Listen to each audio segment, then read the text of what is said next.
नमस्कार दोस्तों, 12 सितंबर 1952 की एक शाम यूनाइटेड स्टेट्स का फ्लैटवुड्स टाउन। यहाँ से एडवर्ड में, फ्रेड में और टॉमी हायर निकलते हैं एक सैर को। एडवर्ड में और फ्रेड में एक दूसरे के भाई हैं, टॉमी हायर उनके दोस्त हैं। ये लोग जिस जगह पर सैर करने को जाते हैं उस प्रॉपर्टी के मालिक है बेली फिशर, जो एक किसान है। ये तीनों अभी फिशर के प्रॉपर्टी में पहुंचते ही उनको एक प्रकाशमान वस्तु आकाश को चीरते हुए फिशर के खेत में उतरती हुई दिखती है। डरे और सहमे हुए तीनों लोग तुरंत वापस मुड़ते हैं और अपने घर के नज़दीक रहने वाले लोगों को यह घटना बताते हैं। कुछ ही मिनटों में ये तीनों और कुछ लोग फिर से फिशर के प्रॉपर्टी में तहकीकात करने आते हैं। वो सब वही देखना चाहते हैं जो इन तीनों ने देखा है, और उधर ये लोग जो कुछ देखते हैं उससे उनकी आंखें खुली की खुली रह जाती है। वहाँ उनको झिलमिलाता लाल प्रकाश दिखाई देता है। इन लोगों में से लेमन नाम का एक आदमी जब अपनी टॉर्च की फ्लैशलाइट उस झिलमिलाते प्रकाश की दिशा में छोड़ता है तो उसको एक काफ़ी लंबा शख्स दिखाई देता है, जिसका चेहरा लाल और गोल है। उसका सर धातु सदृश टोपी से ढका हुआ है। इन सब लोगों को सामने देखकर वो आसमानी शख्स एक अजीब सी फुटकार भरता है और उनकी तरफ उड़ान भरता है। डर के मारे चीखते चिल्लाते हुए सभी लोग अपनी अपनी जान बचाकर भाग जाते हैं। इस आसमानी शख्स के जिस्म से अजीब तरह की गंध भी निकलती है। आग की तरह यह खबर पूरे अमेरिका में फैलती है। अनआइडेंटिफाइबल फ्लाइंग ऑब्जेक्ट यानी यूएफओ पर लिखने वाले लेखक ग्रे बार्कर लिखते हैं कि यह इंसान सदृश शख्स करीब करीब 10 फीट ऊंचा था। उसके चेहरे का रंग लाल था और उसके आंखों से हरे और लाल रंग की रोशनी फट रही थी। कुछ लोगों का यह भी कहना है कि इस शख्स के हाथ बंदर के हाथों जैसे थे और उसका सर ताश के ईंट पत्ते समान था। उसके कपड़ों में फोल्ड्स भी थे। यह शख्स इंसान कम मॉन्स्टर ज़्यादा लगता था। इस सनसनी समाचार का असर इतना अधिक होता है कि नेशनल प्रेस सर्विसेज, जो उस समय की एक प्रख्यात मीडिया सर्विस थी, वो इस खबर को हेडलाइन न्यूज़ बना देती है। ब्रुकलिन से एक बड़े मिनिस्टर भी खुद एडवर्ड और फ्रेड में से मिलने आते हैं। इतना ही नहीं, पीटर्सबर्ग अखबार की तरफ से भी इस न्यूज़ को कवर करने के लिए एक खास रिपोर्टर फ्लैटवुड्स में भेजा जाता है। यूएफओ के जिज्ञासु ग्रे बार्कर और आइवन सैंडरसन भी घटनास्थल पर निरीक्षण करने के लिए पहुंच जाते हैं। ब्रैक्सटन डेमोक्रेट, जो उस समय की एक पॉपुलर अखबार है, उसके इन्वेस्टिगेटर ली स्टीवर्ट जूनियर जब उस जगह पर खोज को निकलते हैं तब उनको वहाँ कुछ फिसलने के मार्क्स दिखाई देते हैं। साथ साथ उनको एक बड़ा चिपचिपा सा लिक्विड भी बिखरा हुआ दिखाई देता है।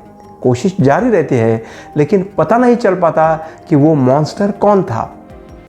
दोस्तों, फ्लैटवुड्स के मॉन्स्टर की यह घटना सीधे सीधे एलियंस की तरफ इशारा करती है और इसलिए न्यूज़पेपर, रेडियो और टीवी के माध्यम से अगले 50 सालों तक यह घटना अमेरिका में ही नहीं बल्कि पूरे संसार में चर्चा का विषय बनी रहती है।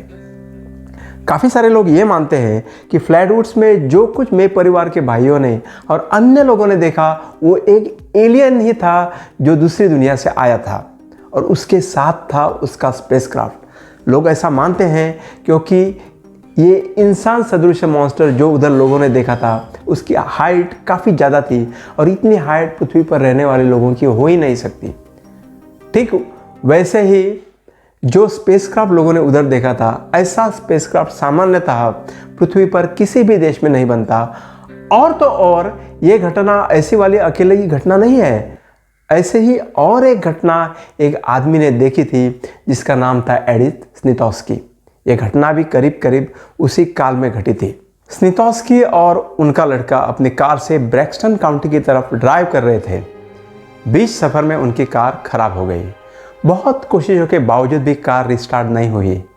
स्नितोस्की सोच ही रहे थे कि अब क्या किया जाए, तब अचानक वहाँ से तेज रोशनी दिखाई दी जो गोल गोल घूम रही थी। साथ साथ फैली सल्फर की बदबू। ये सब नज़ारा देखकर उनका छोटा लड़का रोने लगा। चंद ही सेकंड गुजर गए थे जब एक चौड़ा और काफ़ी लंबा शख्स उधर दिखाई दिया। उसकी लंबाई 10 फीट के आसपास थी। उसके कपड़े मेटेलिक कलर के थे और उसका सर रेप्टाइल के सर के जैसा था। उसने अपना जानवर के हाथ से मिलता जुलता हाथ स्नितोस्की की गाड़ी के हुड तक पहुंचाया और वो उतनी ही तेजी से गायब हो गया जितनी तेजी से उसका आगमन हुआ था। जब स्नितोस्की संभल गए, उन्होंने जल्दी से जाकर अपनी गाड़ी स्टार्ट की और जल्दी से शहर की तरफ निकले। चलो, इस घटना को अगर हम लोगों की गलतफहमी कह के नाकारते हैं तो ऐसी ही एक घटना 1952 के पहले भी घटी थी, लेकिन उसको मीडिया का उतना अटेंशन नहीं मिला। एक औरत जिसका नाम था ऑड्रा हार्पर और उसकी दोस्त एक स्टोर्स में जा रहे थे, लेकिन सीधी सड़क से जाने के बजाय उन्होंने जंगल का रास्ता चुना क्योंकि यह रास्ता स्टोर्स तक कम समय में पहुंचता था। वो दोनों कुछ आधा ही मील चले थे जब उनको एक आग के सर्कल जैसा कुछ दिखाई दिया। उसे देखकर उनको ये लगा कि कोई किसान शायद जंगली जानवरों को भगाने के लिए आग लगा रहा है। खैर, इस घटना को नज़रअंदाज करते हुए वो दोनों लोग आगे चलते रहे, किंतु कुछ ही सेकंड में जब उन्होंने पीछे मुड़ के देखा तो उनकी आंखें फटी की फटी रह गई। आग वाली रिंग अब गायब हो चुकी थी और उसकी जगह पर खड़ा था एक काफ़ी लंबा और चौड़ा इंसान। उसकी भी हाइट करीब करीब 10 फीट के करीब थी। उसके चेहरे पर लाल हरी रोशनी चमक रही थी और तो और उसका सर भी एक रेप्टाइल के सर के आकार सा था जो काफ़ी डरावना महसूस हो रहा था। दोस्तों, अब हम जानने की कोशिश करेंगे कि क्या 1952 में वाकई में एक यूएफओ अमेरिका में आई थी। क्या रहस्य था 10 फीट के हाइट के इंसान का? क्या वो सच्ची में एक एलियन था? यूएफओ का सत्य जानने के लिए अमेरिका के यूनाइटेड स्टेट्स एयरफोर्स ने प्रोजेक्ट ब्लू बुक कोड नाम से मार्च 1952 में तहकीकात शुरू की। यह तहकीकात 17 सालों तक चलती रही। अंततः यूनाइटेड स्टेट्स एयरफोर्स अपनी रिपोर्ट पब्लिश कर चुका। रिपोर्ट के अनुसार यूएफओ की कल्पना लोगों की गलतफहमी थी। जो यान आकाश में दिखाई दिए थे वो असल में पृथ्वीवासियों के ही यान थे। भी यूएफओ के बारे में सस्पेंस बरकरार रहा। फ्लैटवुड्स का मॉन्स्टर आगे भी एक चर्चा का विषय हमेशा बना रहा। करीब करीब 50 साल बाद यानी 2000 साल में एलियंस और यूएफओ का सत्य जानने के लिए अमेरिका में और एक कमेटी बनाई गई जिसका नाम था कमिटी फॉर स्केप्टिकल इंक्वायरी। जो निकल इसके प्रमुख सदस्य थे। कमेटी ने गहरा रिसर्च करके ये रिपोर्ट दिया कि एक झिलमिलाती रोशनी 12 सितंबर 1952 को आकाश में सच ही में दिखाई दी थी, जो दरअसल एक मीटियोर था और जो लाल प्रकाश उसके इर्द गिर्द फ्लिकर हो रहा था वो शायद एयरक्राफ्ट का नेविगेशन था। साथ साथ जो मानव सदृश लंबी आकृति सबको दिखाई दी थी वो एक उल्लू जैसा पंछी था। अब सवाल ये आता है कि मौजूद लोगों ने वहाँ जो कुछ देखा वो क्या था? कमेटी के अनुसार वहाँ मौजूद सभी लोग उस दिन उस मॉन्स्टर के डर से अपना संतुलन खो बैठे थे और उनकी मानसिक दशा ठीक न होने के कारण वो हेलुसिनेशन का शिकार भी हुए थे। यही कारण है कि एक पंछी की परछाई उनको राक्षस की आकृति लगी। अब सवाल यह है कि क्या हेलुसिनेशन इतना पावरफुल होता है? जी हाँ दोस्तों, न्यूरोलॉजिस्ट के अनुसार मास हेलुसिनेशन या मास हिस्टेरिया एक ही साथ कई लोगों को पावरफुली इन्फ्लुएंस कर सकता है। मिसाल के तौर पर हम उदाहरण दे सकते हैं तंगानिका लाफिंग एकेडमिक का, जो घटा था कशाका तांजानिया में साल 1962 में। ये हिस्टेरिया पहले 3 लड़कियों पर फूटा और ये लड़कियां जोर जोर से हंसने लगी। जल्दी ये हिस्टेरिया 95 और स्कूली लड़कियों पर असर करने लगा और ये लड़कियां भी जोर जोर से हंसने लगी। इस मास हेलुसिनेशन का असर 16 दिन तक रहा।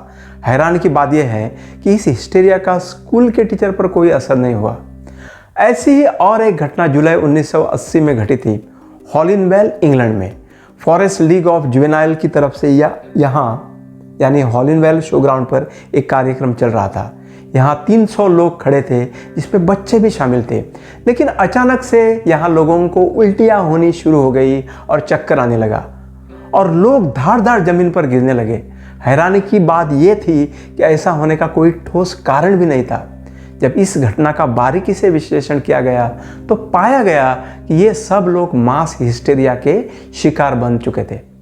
खैर, आज दुनिया की सभी इन्वेस्टिगेटिंग एजेंसीज जब फ्लैटवुड्स की घटना का विश्लेषण करती है तो वो भी जो निकल के इस रिपोर्ट को सही मानती है।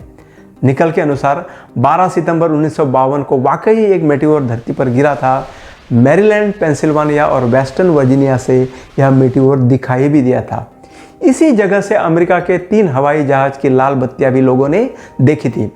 कुछ एक्सपर्ट्स का ये भी कहना है कि एक उल्लू सदृश बड़ा पंछी फिशर के खेत में खड़ा था और उसकी छाया वहाँ मौजूद घास पर गिरकर कुछ ज़्यादा ही ऊंची दिखाई दी होगी। साथ में जो चिपचिपा सा लिक्विड वहाँ गिरा था उसे भी शायद वही उल्लू ने उधर छोड़ा था। निकल का यह भी कहना है कि हिस्टेरिया या ओवर एक्सर्शन की वजह से मनुष्य को हल्की हल्की गंध आने का यूं ही आभास होता है और वही आभास वहाँ मौजूद लोगों को भी हुआ होगा। जो निकल के अनुसार वहाँ मौजूद लोगों के ऊपर हैलुसिनेशन हावी था। खैर दोस्तों, फ्लैटवुड वेस्ट में जो कुछ घटा उसके बारे में हम दावे से आज भी कुछ भी नहीं कह सकते। जो काफ़ी ऊंचा शख्स उधर दिखाई दिया था वो एक एलियन था कि उल्लू था, ये राज अब भी एक राज ही है। सत्य कुछ भी हो, लेकिन फ्लैटवुड्स का मॉन्स्टर लोगों के दिल में अब घर बना चुका है। इसके नाम से इसी इलाके में एक म्यूजियम भी खुल चुका है। वीडियो गेम में भी यह मॉन्स्टर अपना आगमन कर चुका है। टीवी चैनल्स पर भी इसकी कहानियाँ दिख चुकी है। तो आपको अगर यह वीडियो पसंद आता है तो इसे ज़रूर लाइक करो और ऐसे ही और वीडियो देखने के लिए मेरे चैनल को सब्सक्राइब करो। धन्यवाद।